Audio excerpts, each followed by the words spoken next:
Ladies and gentlemen, I am your host Jeffrey Lazarus, and you are watching Welcome to Far Cry 3 Blood Dragon on the Gaming Vector. Far Cry 3 Blood Dragon is a standalone title developed by Ubisoft using the engine and assets from Far Cry 3.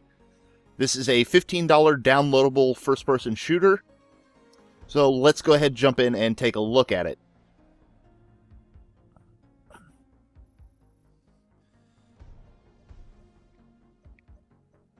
Now, first thing we want to look at is our options menu, see what we have available here. So under gameplay, you have various different things you can turn on and off, such as vibration, aim assist, so on and so forth.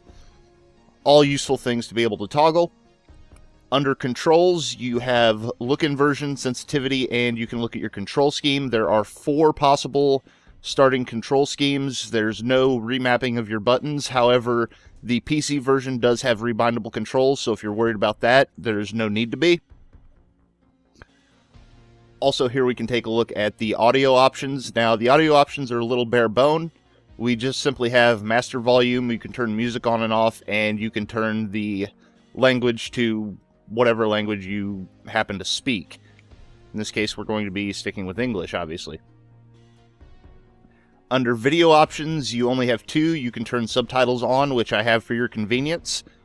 And you can also shift your brightness setting. Now, the PC version does have very, very good video options. So, once again, if you're worried about that, all of that stuff is in there. If we tab down to user manual here, and we can see the story for the game, which actually isn't the story for the game, and it makes no sense, but that's kind of what this game is all about. And then here we can see some various manual things you would need to know for gameplay mechanics, controls, the display, so on and so forth. So let's go ahead and jump into the campaign here. Now, as you can see, I've got a game where I've played for a little over an hour. And that's where we're going to jump into, skip over the opening cutscenes in the tutorial. One thing to note is the cutscenes are done in an old school 8 or 16-bit graphic style. So if you're into those old school games, then that might be a bit of a selling point for you. The other thing about this game is it is very much a take on old 1980s style action movies. Like, aside from the fact that it runs in the Far Cry 3 engine, this game is very, very old school. It's very based around that 1980s sort of mentality. So, here we are in the game. This is a garrison. If you've played Far Cry 3, this is the equivalent to an outpost. If you haven't, then what this is, as you can see, you've got this green light coming off of the top of it. And you've got another one over there. I've liberated 2. And then around the area, you can see these red ones. These are all other garrisons that are enemy-controlled. By taking over a garrison, you gain access to number 1, fast travel points, and number 2, shops and new quests. So, while we're here, let's go ahead and take a look at some of that. First off is the map. Now, on the map, you can see the green liberated garrison there. And you can see another one over here. And then you can see the red ones, which are occupied by the enemy forces that we'll need to try and take out. These also operate as fast travel points. Also on the map here, you can see the kind of general spawn area for the different types of animals. And if you've played Far Cry, this will be immediately familiar to you. If you haven't, then what this is there are animals roaming around the wilderness, and sometimes you'll have to kill certain ones, or you'll need to kill so many of a certain type of animal, and this gives you a general location where they're at so you can find the ones you need. Also on the map here, we've got our legend, so you can see the different types of missions there. Got missions, mission objective, Predator's Path. Predator's Path basically is to go out and kill a particular animal, and usually using a particular weapon. And then hostage rescue is to get to a certain area and rescue a hostage, hopefully without being noticed, because they will execute the hostage if you get spotted. Now over here you can see things such as television sets, VHS tapes, once again all very 1980s type of stuff. These are all collectibles. Finding so many of these will unlock things for your weapons. And then over here, land vehicles, boats, helicopters, so there are vehicles in the game as well. Now while we're in here, let's take a look at the skills. Now, as you can see up at the top, I'm level 6. I have CP, which is cyber points. Those are basically your XP. And as you level up, you get a strictly linear set of upgrades. So you see level 2, you get health bar plus. Level 3, you get quick swap for your weapons, so on and so forth, all the way up to level 30. Now, if we tab down here to the data console, here we can see all of our statistics, so how many missions we've cleared, skills gained, so on and so forth. We can also take a look at research data. Now, for instance, this is the main character, Rex Power Colt. And here you can see kind of his background. And you can do that for other characters that you've encountered. Under the collectibles, we can look and see which ones that we've found. And down in the lower left, you can see what the reward for finding so many of a certain item are. Let's go ahead and tab over to basic training, and this is basically your tutorial. If you ever forget how to do something, it's all in here. And then here at the end, we have the user manual again. So now that we're out of there, let's go ahead and take a look at the gameplay. First off, if you look in the lower left, you see a white segmented bar. That is your health bar. So as you can see, I've got 7 pips on my health bar. Up in the upper right there, you can see the word dragon and a bar next to it. There are actually what they call blood dragons around, and there's various ways to deal with them. But that indicates that there's one somewhere nearby. Now, if you look in the lower left, you can see on the radar, at the top center of the radar, there is a large green arrow, and it just disappeared. There it is again. And that is typically the location of the blood dragon, so you can avoid them or try and kill them. Now, also, next to that mini-map in the lower left, you can see 2 icons. One is a syringe icon. That's how many healing items you have left. You can heal without those, but using the healing items will grant you more health. You also see another icon that looks sort of like a heart. A physical heart, not the typical shape that we know as a heart. And those are cyber hearts, and those are important for dealing with the blood dragons. So let's go ahead and take a look at the healing. So hold down Y, you heal. That used one of the syringes. And as you can see now, I'm back to full health. If I didn't have one of those syringes, then there would be a different animation, possibly like pulling glass out of his hand or resetting a broken wrist. And that will give you some small amount of health back. So you really want to try and keep healing items on you, but they're not terribly important unless you're in a prolonged firefight. So let's go ahead and take a look at the weapons next. So as you can see, I've got 8 slots here on this weapon wheel. This is opened using the left bumper on the Xbox controller. So up here at the top, the AJM-9, that is a basic pistol. The Phasertron is an assault rifle. The Cobracon is a sniper rifle. And the Galleria 1991 is the shotgun you can currently see equipped in my hand. Now, the other 4 icons, the Molotox is a Molotov cocktail, and that is your basic grenade. And those are thrown using the right bumper. Whichever one you have equipped is what you'll throw. And then down here you have C400, which is C4 remote explosive, and landmines. And these, when you equip them, they actually come up in your hand, and then you'll use one of your triggers to throw it down. And then you can pick it back up if it ends up not being useful to you at that point in time. So we could hold Y to heal earlier, but we can also use Y to switch between our weapons. So in this case, between the mine and the shotgun. And you can see the nice little animation there when he pulls up the shotgun. And they have these for pretty much all of the weapons. So weapon swapping is fairly entertaining. And that's the thing. Once again, this is based very much around 1980s action-style films.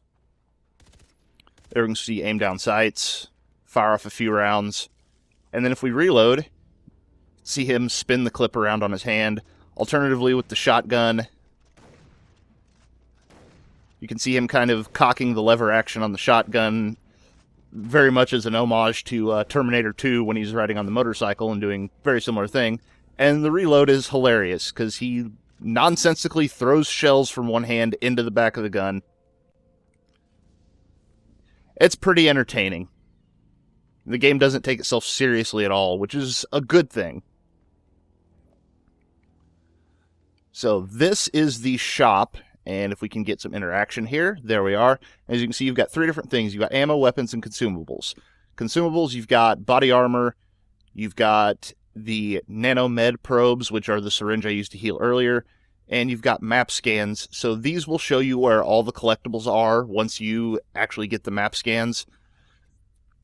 And as I said earlier, the collectibles are important because of the weapons. So if we jump in here and we look at, say, the AJM-9, this is the handgun. As you can see, I've got a suppressor and a laser sight equipped.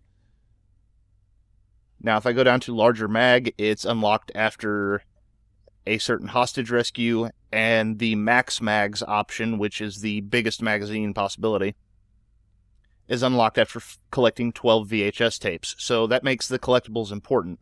Also, there are some ridiculous modifications here, such as laser rounds for your assault rifle, or something like the quadruple barrel for a shotgun, because what's better than a double barrel? You also see you have a bow available, and this functions very much like the bow did in Far Cry 3. Use it for stealth kills, it's silent, it's got a pretty good range on it, and I believe there is an upgrade when you level up that will give you better stability over long range with the bow. Now up here, if we look at ammo, I can refill inventory for $176, and this flat out gives me everything that I'm using that I don't have full on. So I get rounds for all of my weapons because I've fired all of them recently. I get the 4 grenades, I get 2 mines, and you also get a discount with this rather than buying the stuff individually. So always a good idea to do that. Now, as we look down here, we can see flamer fuel canisters as well as Terror 4000 rounds. These are a couple of weapons I don't have yet, so I'm assuming I will pick those up probably as part of the story in the near future. So as long as we're still here in a safe area, let's go ahead and equip the other 2 weapons. So this is the pistol, burst fire, and then this is the sniper rifle. I'm not a huge fan of the sight on the sniper rifle, but it's functional. And it is a bolt-action single shot. Now, one thing I do want to show here, right here next to this vending machine, with our current modifications on this pistol, we're just going to fire at the wall. Now, you can see the bullet spread there. If I go back in here and remove the laser sight, you can see that the accuracy went down without the laser sight. So now, from about the same distance, you can see, number 1, our reticle has changed. And from this distance, it doesn't make a lot of difference, but from further away, you will actually see more bullet spread. I've tried this before, it actually does make a difference. So just in case you're wondering, yes, the weapons are, it is worthwhile to upgrade the weapons.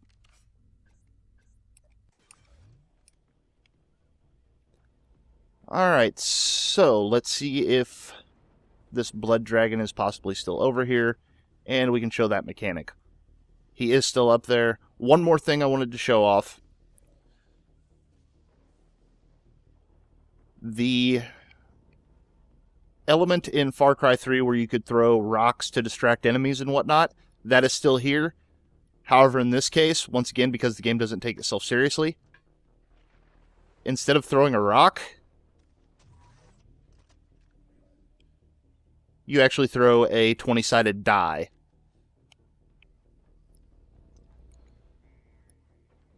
Now, the other thing you can do, and this is where the Cyber Hearts and the Blood Dragons come into play. As you can see, there is a Blood Dragon. Now, we don't really want to fight this guy. We can, but from what I've seen so far, there isn't much of a point in actually fighting them. However, what we can do is we can throw a Cyber Heart, and he will be drawn to that Cyber Heart. Now, that's important for two reasons. One, you can use that to sneak around them if one's blocking your path, and they display that in the tutorial. And number two, since these things are roaming around in the wild, you can use that to draw them towards an enemy.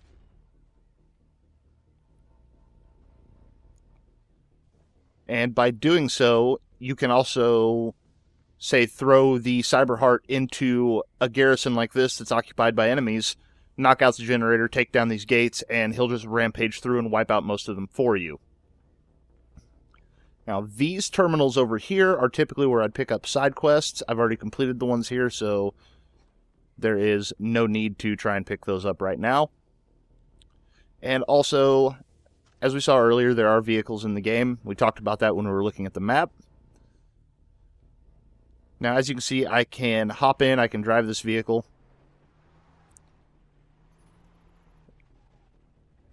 And if I want to, I can press A, slip up to the mounted gun, press A, drop back down to the driver's seat, and take off.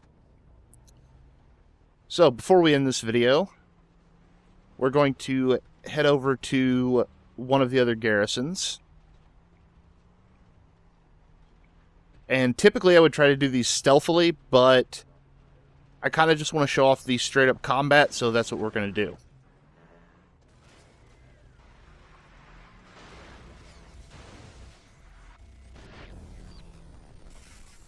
And that got us killed. You don't want to be that close to an explosion. It was a really bad decision on my part.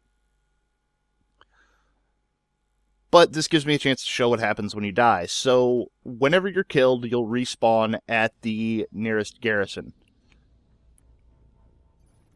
Now, they say in kind of the tutorial that, or not the tutorial, but in the loading screens, that you better hope it's a garrison that you've already taken control of, but I don't see the game actually spawning you somewhere that you haven't, so I don't know how much of a thing that actually is. I managed to blow up my own Jeep and do nothing to theirs. And now they're driving off, possibly to go get help or bring these guys over.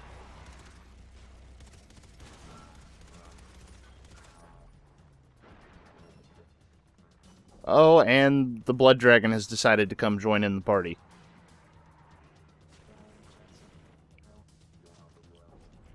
Happy num-nums.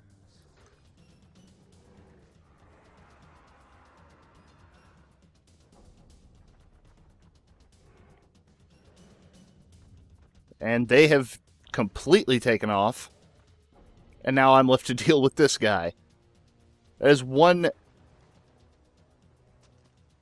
nice thing about this game, I suppose, is you can have crazy stuff like that happen. As you can see, my windshield's cracked. There's damage on the vehicles. And we're going to try and get away from this thing, because it will pretty much one or two shot you. Dive out of the vehicle, action hero style. Throw a Cyber Heart over there, and go try and find some cover. And there's the Blood Dragon coming for his Cyber Heart, and now he's angry because he's being shot at. So we can kind of sit up here and just watch him murder all of these guys. And maybe swap out to the sniper rifle. Try not to actually hit the Blood Dragon. Send for a medic so I can kill him too. Oh, and he's coming after me now.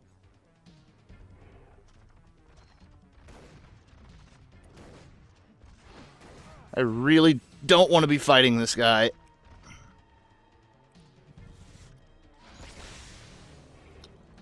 That was his laser fusion beam something. It's nonsensical. And I'm going to die here because I cannot heal. There we are. Now, as you can see, those enemies are glowing blue now that they've been killed. Oh, jeez.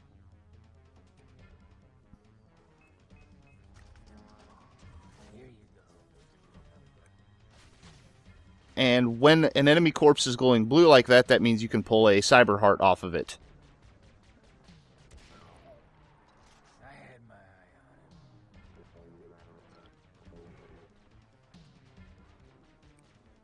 And I will try and show that mechanic without getting murdered here. So, rip the cyber heart out. Now I have another one I can throw to entice a blood dragon to go where I want him to go. And what I want him to do is come over to this one of these garrisons.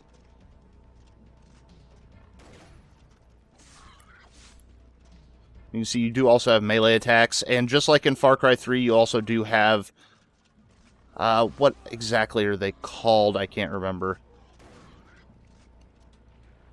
But basically they're executions. You can come up behind an enemy, and if you're stealthy, you can drop them pretty much one hit with an execution.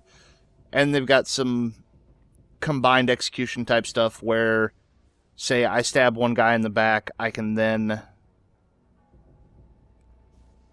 throw a shuriken or chain an execution to another enemy, so on and so forth. As you can see over there, the somewhat dynamic fire. They must have thrown some Molotovs at him, so now he's down there wrecking all of their stuff. The grass is on fire. have a cookie.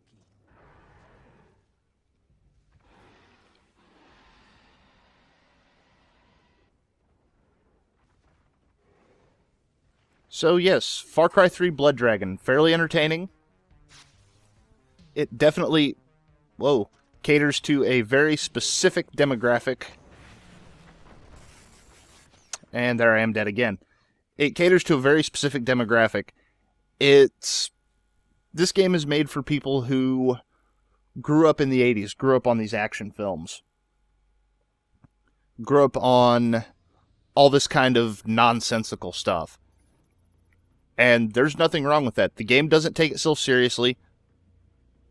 And it's funny. It tries to be funny, and it succeeds very well. It has lots of homages to old stuff, like I said earlier, with the cocking of the shotgun, Terminator 2 style. And the other thing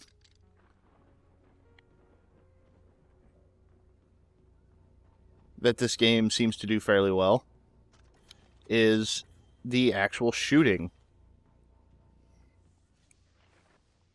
Like, it's being that it's built off of Far Cry 3's engine, the actual shooting in the game is, it's exactly as it is in Far Cry 3. It's what you would expect.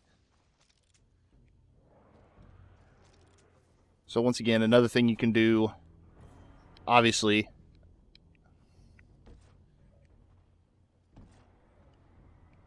when the game gives you the tools to do so, set a trap. That was not what I meant to throw. Let's see if we can't bait him down here and possibly kill one of these guys before we end the video. I don't know how much damage this is actually going to do to him, but it's worth a shot. Come on, come on.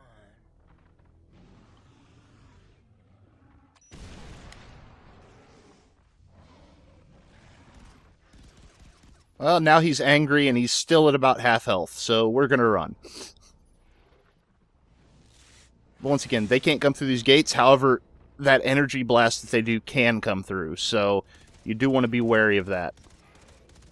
So you can sit here and conceivably just pick at him, assuming you don't get blasted by that. Now, once again, I don't really know what, if any, is the benefit to killing these guys.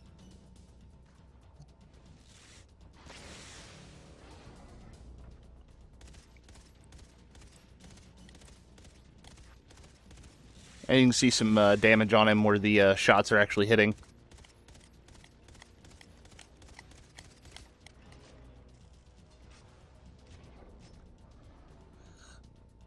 So, the final verdict on Far Cry 3 Blood Dragon.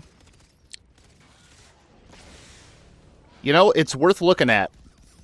It's a $15 downloadable game, so you're not going to spend a bunch of money on it. It plays, aside from those few new mechanics, it plays almost exactly like Far Cry 3 did. And the world and how it doesn't take itself seriously actually makes it fairly interesting and fresh. And for $15, you can't really go wrong with this title. I mean, it's... Oh, some money there we can steal. I would say it's well worth spending $15 to play this. Now, if you weren't a fan of Far Cry 3, like if you just played it and didn't like how it played, then this isn't going to change your mind.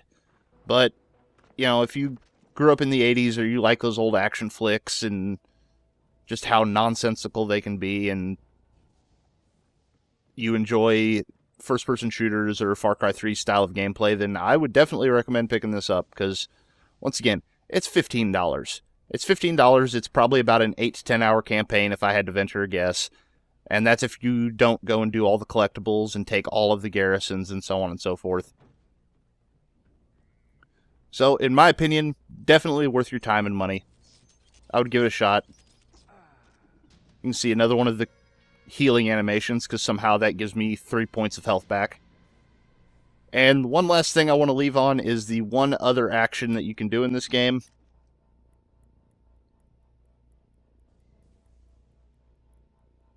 Yeah, that's what kind of game this is. If you want to flip off your enemy, go right ahead. So as always, I have been your host, Jeffrey Lazarus, and thank you for watching. Welcome to Far Cry 3 on the Gaming Vector.